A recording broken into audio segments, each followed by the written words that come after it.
अस्सलाम वालेकुम dear students, मैं हूं आपका अपना टीचर सर सैयद मंजूर शाह। आज का हमारा टॉपिक क्लास फर्स्ट ईयर में से है और क्लास फर्स्ट ईयर में एक्सरसाइज 4.2 है, जबकि सवाल नंबर 7 है। डियर स्टूडेंट्स, सवाल क्या कहता है? सवाल देखते हैं कि सवाल कह रहा है कि find the nth term of the sequence. इस सीक्वेंस का nth टर्म मालूम कीजिए। तो डियर स्टूडेंट्स, सवाल तो सादा है, मगर इस एक स्क्वायर ने, ये जो स्क्वायर यहाँ पे लगे हुए हैं, ये हमारे बच्चे को कंफ्यूज करता है। वरना अगर आप सवाल के अंदर यानी स्क्वायर के अंदर ब्रैकेट को देखें तो 7 7 तो सेम आ रहा है, जबकि यहाँ पे 6 6 के बाद 11 11 के बाद 16। इन दोनों के दरमियान डिफरेंस 5 का है। 5 के बाद 11 और 16 के दरमियान भी 5 का डिफरेंस है। तो इसका मतलब है फर्क जो है वो न्यूमरेटर पर आ रहा है, बाकी स्क्वायर और डिनोमिनेटर 7 सेम आ रहा है। तो डियर स्टूडेंट्स, इस स्क्वायर से घबराना नहीं है, सिंपल सवाल है और सिंपल तरीके से लेकर चलेंगे। नाउ स्टार्ट करते हैं डियर स्टूडेंट्स। सबसे पहले हमें क्या दिया हुआ, अपने सीक्वेंस को रीराइट करते हैं। 6/7 whole square, 11/7 whole square, 16/7 whole square, dot dot and nth term मालूम करना है। क्या मालूम करना है? nth term. So dear students, यहां पर अगर देखा जाए तो फर्स्ट टर्म हमारे पास क्या है? 6/7 होल स्क्वायर है, जबकि जो डिफरेंस है वो हमारे पास second term minus first term. तो डियर स्टूडेंट, सेकंड टर्म क्या है? 11 divided by 7 minus 6 divided by 7 whole square करेंगे। ऐसा नहीं करेंगे कि हम इन दोनों का स्क्वायर को ओपन करके, इस ब्रैकेट के स्क्वायर को ओपन करके इस ब्रैकेट के स्क्वायर के ओपन के साथ हम माइनस करेंगे। ये गलती नहीं करिएगा। आपने क्या करना है कि आपके पास 11 माइनस जो भी आपके पास ब्रैकेट के अंदर है, दूसरे ब्रैकेट के अंदर से माइनस करवा के होल स्क्वायर लगाइएगा। तो डियर स्टूडेंट्स, क्या आता है? डी 7 एलसीएम आ गया, 6 माइनस 5 होल स्क्वायर।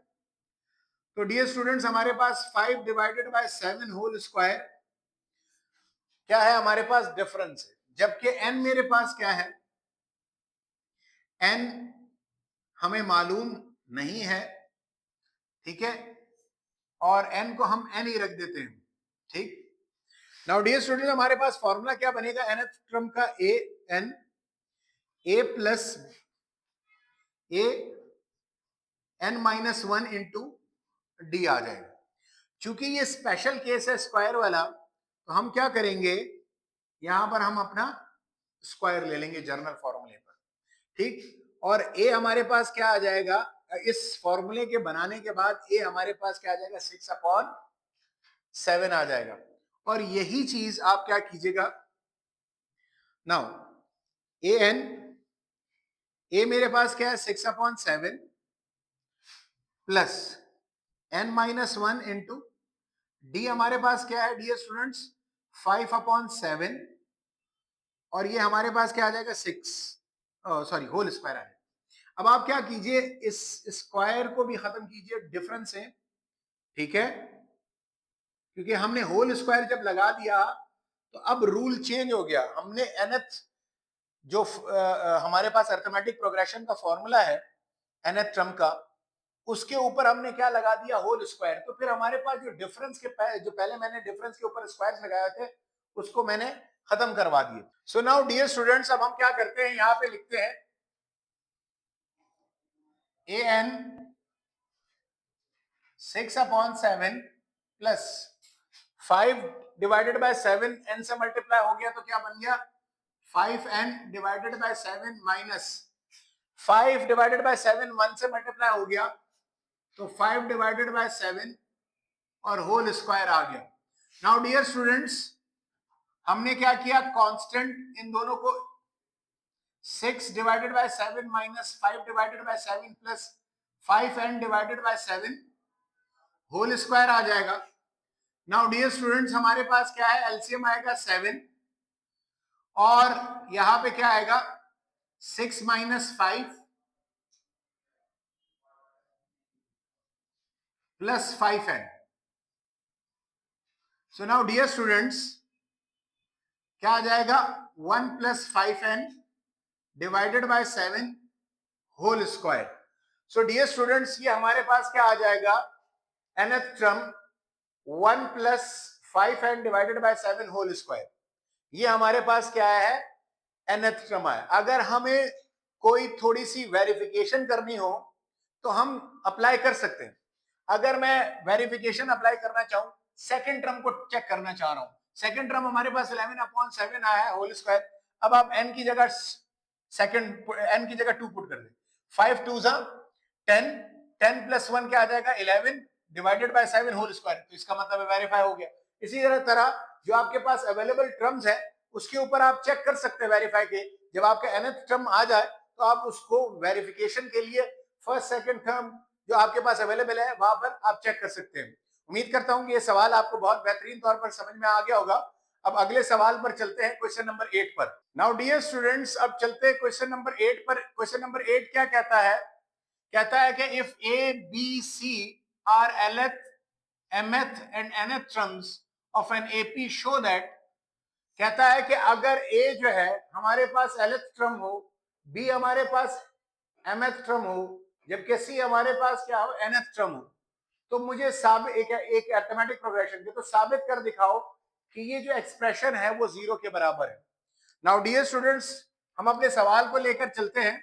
सवाल हमारे पास ए बराबर है lth टर्म के,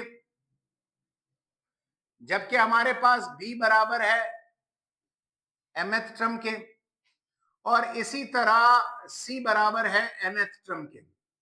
नाउ डियर स्टूडेंट्स, हमारे पास अरिथमेटिक प्रोग्रेशन का जर्नल फॉर्मूला वो हमारे पास क्या है, ए एन, जिसको हम टी एन भी लिखते हैं। क्या लिखते हैं, टी एन। तो मैं टी एन नहीं लिख रहा, ए एन लिख रहा हूं। ठीक, now a n is equal to a plus n minus 1 into d. Now dear students, जब हमारे पास एन जो है वो एल के बराबर होगा तो हमारे पास टर्म क्या बनेगी, यानी कि a l, a plus n की जगह क्या पुट हो जाएगा, l minus 1 into d put हो जाएगा। डियर स्टूडेंट्स, मैंने ये टर्म टी एल लिखा हुआ है। टी एल और ए एल ये दोनों सेम है। हम ए nth टर्म को ए एन से भी रिप्रेजेंट करते हैं और nth टर्म को टी एन से भी रिप्रेजेंट कर लें। ये बात याद रखिएगा, कंफ्यूज मत कीजिएगा। इसकी जगह मैं आपकी कंफ्यूजन को दूर करने के लिए मैं क्या करता हूं, ए एल से रिप्रेजेंट करता हूं, ए एम और ये A N.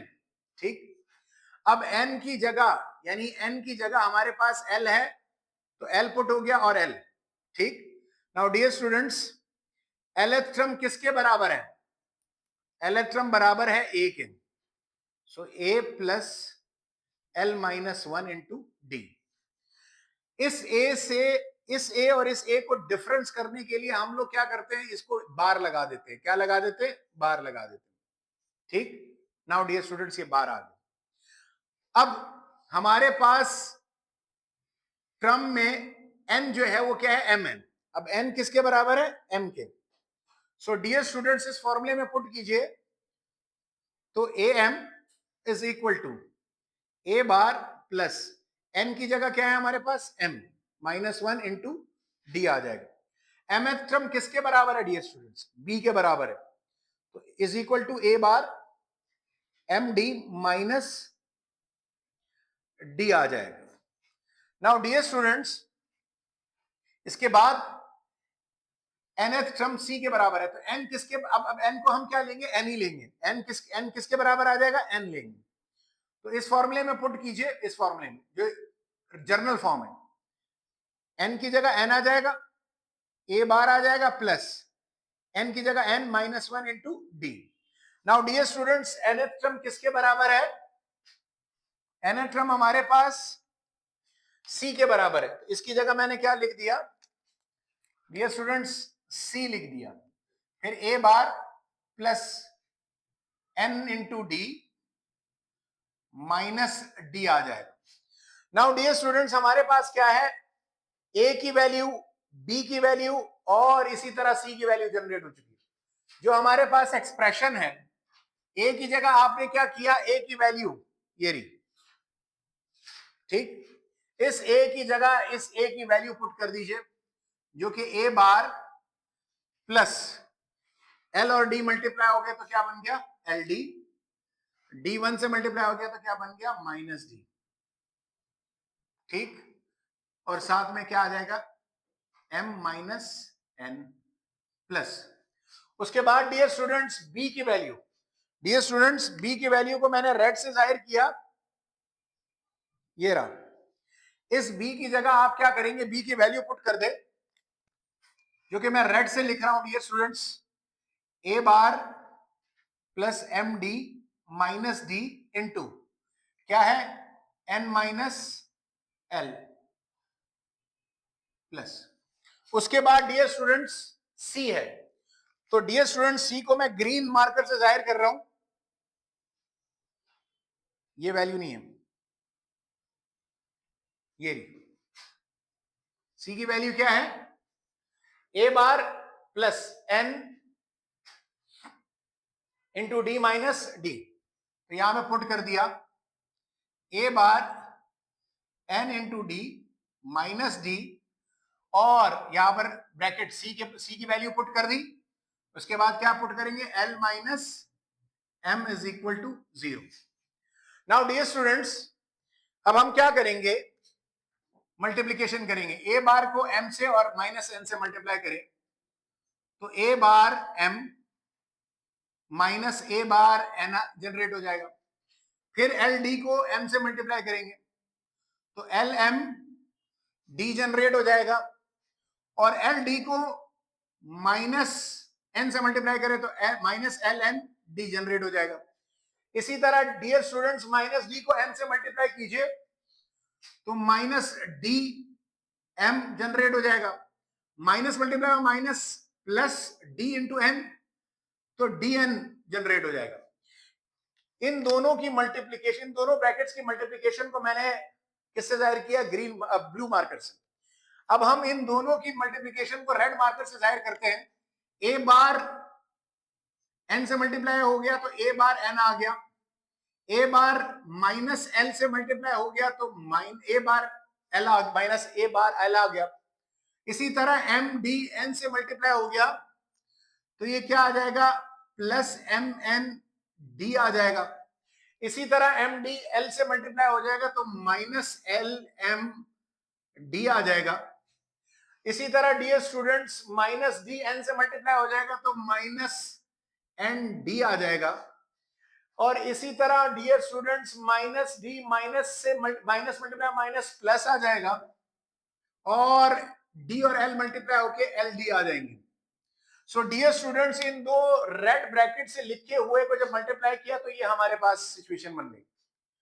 Now dear students अब रह गया हमारे पास इस ग्रीन मार्कर का। अब हम इस लाइन से स्टार्ट करते हैं। ए बार को हमने मल्टीप्लाई किया एल से तो ए बार एल आ गया, ए बार को एम से मल्टीप्लाई किया तो माइनस ए बार एम आ गया। फिर इसको इससे मल्टीप्लाई करेंगे तो एन डी को एल से मल्टीप्लाई किया तो प्लस एल एन डी आ गया। So dear students plus N d को माइनस एम से मल्टीप्लाई किया तो माइनस एम डी आ गया।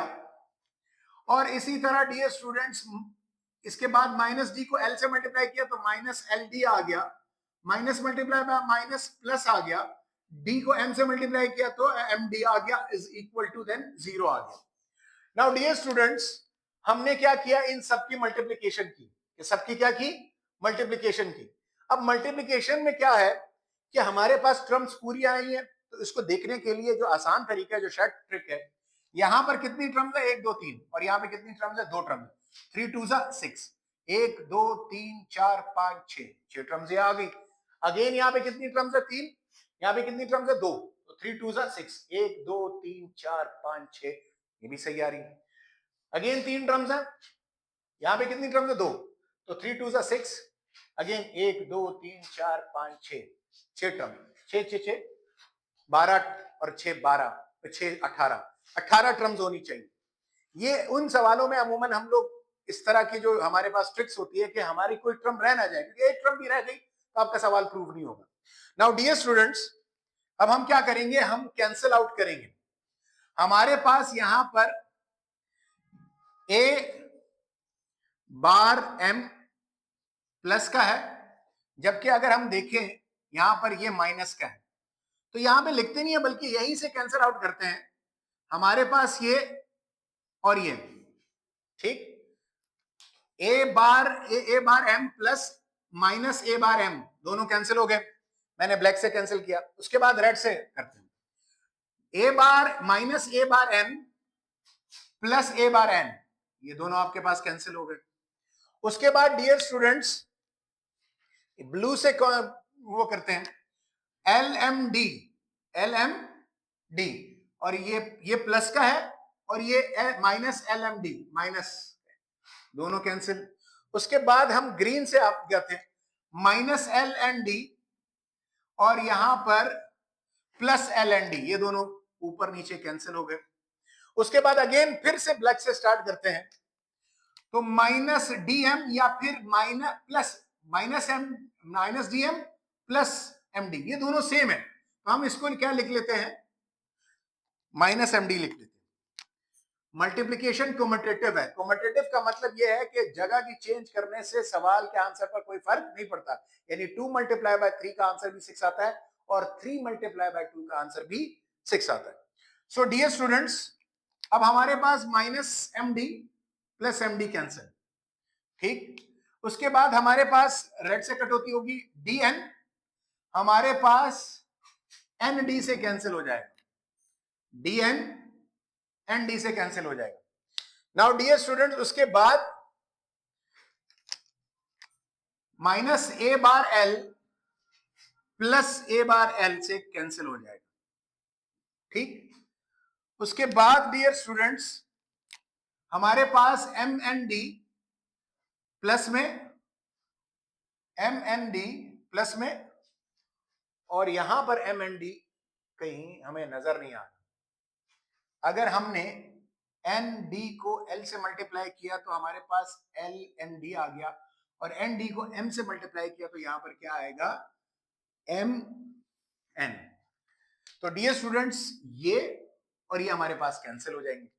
नाउ डियर स्टूडेंट, उसके बाद plus L D minus L D cancel हो जाएगा। सो डियर स्टूडेंट्स, अगर देखा जाए तो सारी टर्म्स हमारे पास क्या हो जाएंगी, कैंसिल आउट हो जाएंगी। तो क्या बचेगा डियर स्टूडेंट, 0। इसका मतलब है कि ये प्रूव हो चुका है कि अगर ए एलथ टर्म हो, बी एमथ टर्म हो और सी एनथ टर्म हो, तो इस एक्सप्रेशन में अगर हम ए बी और सी की वैल्यूज पुट करेंगे तो हमारे पास क्या आ जाएगा, आंसर क्या आएगा, 0 आएगा। सो डियर स्टूडेंट्स, ये क्वेश्चन नंबर 8 का पार्ट 1 था।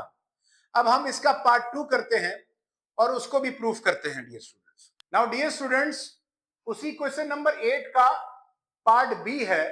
अब वो कह रहा है कि एल को मल्टीप्लाई करना है बी माइनस सी से, इसी तरह सी को, एम को मल्टीप्लाई करना है सी माइनस ए से, और एन को मल्टीप्लाई करना है ए माइनस बी से। हम अपने प्राइमरी क्वेश्चन पर आते हैं।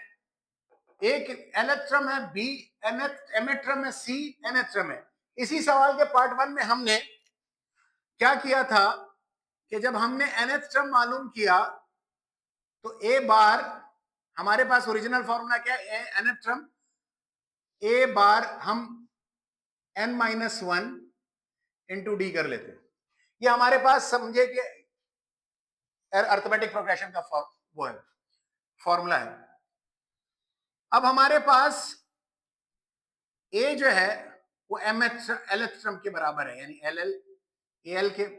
इसी तरह बी बराबर है एमथ टर्म के और सी बराबर है एनथ टर्म के। नाउ डियर स्टूडेंट्स, जब हम इस जर्नल फॉर्म में एन की जगह एल पुट करेंगे, ए बार वही रहेगा, एन की जगह क्या पुट कर दिया, L minus 1 into D. A L यानी एलथ टर्म किसके बराबर है, ए के बराबर है। A is equal to A bar plus L minus 1 into D. तो डियर स्टूडेंट्स, ये ए की वैल्यू आ गई जो कि हमें यहां और यहां पे पुट करने में मदद देगी। फिर उसके बाद हमारे पास mth टर्म, अब n की जगह क्या पुट कीजिए, n, तो ये m आ गया, a बार अपनी जगह पे सेम, और n की जगह m minus 1 into d. Now dear students, इसको मल्टीप्लाई कीजिए तो ये, बल्कि इसको इसी तरह रहने दें. mth टर्म किसके बराबर है, b के. So b is equal to a bar plus M D minus d. D को m और 1 से मल्टीप्लाई कर दें. यहां पे भी आप d को l और 1 से मल्टीप्लाई करके लिखें तो एल डी माइनस डी आ जाएगा. Now dear students, nth term, अब n की जगह क्या आ जाएगा, n ही आ जाएगा. तो nth term is equal to a bar plus n की जगह n minus 1 into d. nth term किसके बराबर है, c के. d को n से मल्टीप्लाई कीजिए तो एन डी माइनस डी आ जाएगा. सो डियर स्टूडेंट्स, अब हमारे पास क्या है कि जो nth टर्म है वो a के बराबर है, जो कि मैंने ब्लू से जाहिर किया. इसी तरह mth टर्म b के बराबर है, जो कि रेड से जाहिर किया. और इसी तरह nth टर्म हमारे पास c के बराबर है, जो कि हमने ग्रीन से जाहिर किया. सो डियर स्टूडेंट्स, हम क्या करेंगे, एक लाइन को ड्रॉ किया, जो हमारा एक्सप्रेशन है l इंटू बी माइनस सी. आपने ब्लू से, क्योंकि हमने nth टर्म को ब्लू से जाहिर किया, बॉक्स में बंद किया, तो हम पहले ब्लू से स्टार्ट करेंगे. l की वैल्यू l आ गई, ठीक. सो कर्ली ब्रैकेट, b की वैल्यू हमारे पास क्या है डियर स्टूडेंट्स, वो क्या है, a bar plus M D minus D minus, सवाल का आ जाएगा c की वैल्यू हमारे पास क्या है, a bar plus N D minus d put हो गया, कर्ली ब्रैकेट क्लोज. हमने क्या किया है, इस एक्सप्रेशन में हमने पुटिंग करनी है. l की वैल्यू आ गई, l वही l की कोई वैल्यू नहीं है तो l आ गया. b की वैल्यू हमारे पास क्या है, a bar plus M D minus d, वो पुट कर दिया, देन माइनस, और देन हमारे पास c की वैल्यू क्या है, a bar plus N D minus d, वो वैल्यू पुट कर दी. अब हम क्या करेंगे, इसको हम रेड से जाहिर कर देंगे. तो plus m curly bracket, c की वैल्यू क्या है, a bar n D minus D minus, a की वैल्यू क्या है, a bar plus L D minus d, and then curly bracket close. उसके बाद प्लस n अपनी जगह उसी तरह आ जाएगा, कर्ली ब्रैकेट. a की वैल्यू क्या है dear students, a bar plus L D minus D, a bar plus L D minus D आ गया. उसके बाद डियर स्टूडेंट्स क्या है, माइनस, माइनस देन क्या है, b. b की वैल्यू क्या है, a bar plus M D minus D, a bar plus M D minus d, curly bracket, then is equal to 0. Now dear students, अब हम क्या करेंगे, ये तीन टर्म्स की मुख्तलिफ वैल्यूज हमने क्या कर दी, पुट कर दी. पहला term l into B minus C है, दूसरा term m into C minus A है, तीसरा term n into C A minus B है, पुट कर दिए. अब हम क्या करेंगे, इस ब्रैकेट को ओपन करेंगे, l a bar M D minus d, जब बाहर माइनस हो तो अंदर के तमाम साइन क्या हो जाते हैं, उलट. प्लस क्या बन जाएगा, माइनस, प्लस क्या बन जाएगा, minus, minus multiply by minus plus, यानी माइनस क्या बन गया, प्लस बन गया. So bracket close. फिर उसके बाद m माइनस, ब्रैकेट्स को ओपन करें, a bar plus N D minus D, minus है, minus multiply by plus minus a bar, minus multiply by plus minus L D, minus multiply by minus plus, ये D आ गया, bracket close. उसके बाद n लिखा, plus n, bracket open कीजिए, a bar plus L D minus d, again minus बाहर है तो तमाम साइन क्या हो जाएंगे, उलट. Minus a bar minus M D minus multiply minus plus d, curly bracket is equal to 0. Now dear students, अब ब्रैकेट के अंदर हमारे पास कैंसिलेशन हो रही है, plus a bar minus a bar cancel, plus D minus D cancel, ठीक. इसी तरह now dear students, plus A bar minus A bar cancel, plus D minus D cancel. इसी तरह dear students plus A bar cancel, minus D plus D cancel. तो dear students क्या बचा, L M D minus N D बच गया। फिर उसके बाद plus M N D minus L D बच गया। फिर उसके बाद dear students plus N L D plus minus M D is equal to 0 बच गया। नाउ डियर स्टूडेंट्स अब क्या करें, एल को दोनों से मल्टीप्लाई करें, तो l M D minus L N D बच गया। उसके बाद plus M N D minus L M d, उसके बाद plus L N D minus, यहां पे मैंने डी नहीं लिखा, माइनस एम एन डी बच गया is equal to 0। Now dear students plus D plus L M D plus L M D minus L M D से cancel, minus L N D plus L N D से cancel. इसी तरह plus M N D minus M N D से cancel. तो dear students क्या बचा, 0। क्या बच गया, तो ये भी हमारे पास क्या हो जाएगा, प्रूव्ड हो गया, left hand side right hand side के बराबर आ गई। तो डियर स्टूडेंट्स ये हमारा पूरा सवाल था पार्ट 2। इससे पहले पार्ट 1 था 8 का और क्वेश्चन नंबर 7 इसमें शामिल था। तो उम्मीद करता हूं ये क्वेश्चन नंबर 7 और इस तरह 8 के दोनों पार्ट्स आपको बेहतरीन तौर पर समझ में आ गए होंगे। मैंने कोशिश की है कि मैं हर क्रम को अलग अलग मार्कर से लिखूं ताकि आप, एक तो विजुअल को अच्छा लगता है, दूसरा प्रेजेंटेशन अच्छी होती है, तीसरा समझ में आ जाता है, हर चीज अलग अलग होती है। उम्मीद करता हूं कि ये तरीका आपके लिए इजीएस्ट होगा समझने के लिए। इस किस्म के मजीद सवालात को देखने के लिए हमारे चैनल को लाइक और सब्सक्राइब कीजिए और बेल के आइकन को दबाना मत भूलिएगा। अस्सलाम वालेकुम व रहमतुल्लाहि व बरकातहू।